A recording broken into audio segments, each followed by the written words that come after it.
सम्मन और वारंट में क्या डिफरेंस है, सम्मन क्या होता है, वारंट क्या होता है। तो हमने कल भी देखा था कि ये जो सम्मन है, ध्यान से समझना, ये जो सम्मन और वारंट में आपका इंटरव्यू में पूछा जाएगा कि सम्मन और वारंट में क्या डिफरेंस है। तो आप बताओगे सामान्यतः सम्मन प्रथम आदेशिका है कोर्ट का, कोर्ट पहले सम्मन जारी करती है, अगर आप सम्मन पे नहीं आए तो वारंट जारी करेगी, वारंट पे नहीं आए उद्घोषणा जारी करेगी, और उद्घोषणा पे नहीं आए तो संपत्ति आपको कुर्क कर ली जाएगी, है ना। तो ये जो सम्मन है वह अभियुक्त के नाम से जारी होता है, ध्यान से समझना, अभियुक्त के नाम से जारी होता है।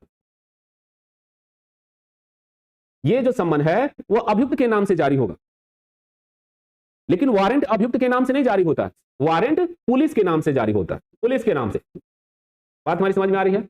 यानी सम्मन में उस व्यक्ति का नाम लिखा जाएगा, जब हम लोग पढ़ेंगे इसको तो बताएंगे, सम्मन में उस व्यक्ति का नाम लिखा जाएगा जिसको न्यायालय सूचना देना चाहता है। अब एक न्यायालय का कोई अधिकारी या पुलिस अधिकारी जाएगा और उस पर उसको सूचना दे देगा कि भाई आप, उसमें उसका नाम और पता लिखा रहेगा, वहां जाएगा और उसको बता देगा कि आपके खिलाफ एफआईआर दर्ज हुआ है, आपके खिलाफ मामले की कोर्ट ने संज्ञान लिया है, अब आप उपस्थित होइए, आइए विचारण करिए, साथ में भाग दीजिए। क्यों? क्योंकि हमने अब कल भी बताया था कि बिना अभियुक्त के उपस्थिति में साक्ष्य ग्रहण नहीं किया जाएगा, ये बीएनएसएस कहता है।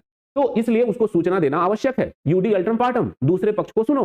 तो जब तक दूसरे पक्ष को नहीं सुनोगे, चाहे हत्या का भी क्यों मामला हो, हम कह रहे हैं ए अगर बी से कहा, ए जो है कोर्ट में आके कहा या एफआईआर दर्ज किया कि बी ने क्या हुआ, हत्या कर दी हमारी या हमारे किसी रिलेटिव का, तो कोर्ट मान लेगी कि वह हत्या किया नहीं, वह हो सकता है फर्जी मुकदमा बी को फंसा रहे हो सकता है बी को गलत मामले में फंसा रहे हो, इसलिए बी को सुना जाएगा, बिना सुने उस पर हम डिसीजन नहीं लेंगे।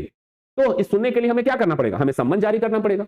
अगर सम्मन पे नहीं आ रहा है वो, तो फिर वारंट जारी होगा, और वारंट ध्यान से समझना, सम्मन अभियुक्त के नाम से जारी होता है, वारंट पुलिस के नाम से जारी होता है, सम्मन इसके। तो ये जो है अभियुक्त, ये जो सम्मन होती है, सम्मन की तामीली कराई जाती है, सम्मन की तामीली होगी, और वारंट का निष्पादन होता है, ध्यान से समझना, एजुकेशन होता है वारंट का। क्यों?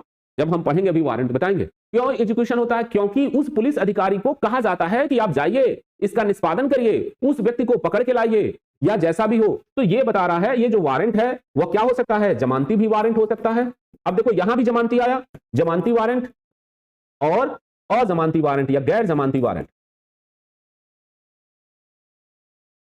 अब हमने कहा ये अपराध है जमानत के आधार पर, यहां भी ये अब वारंट जमानती और गैर जमानती होगा। यानी अगर न्यायालय को लग रहा है कि वह व्यक्ति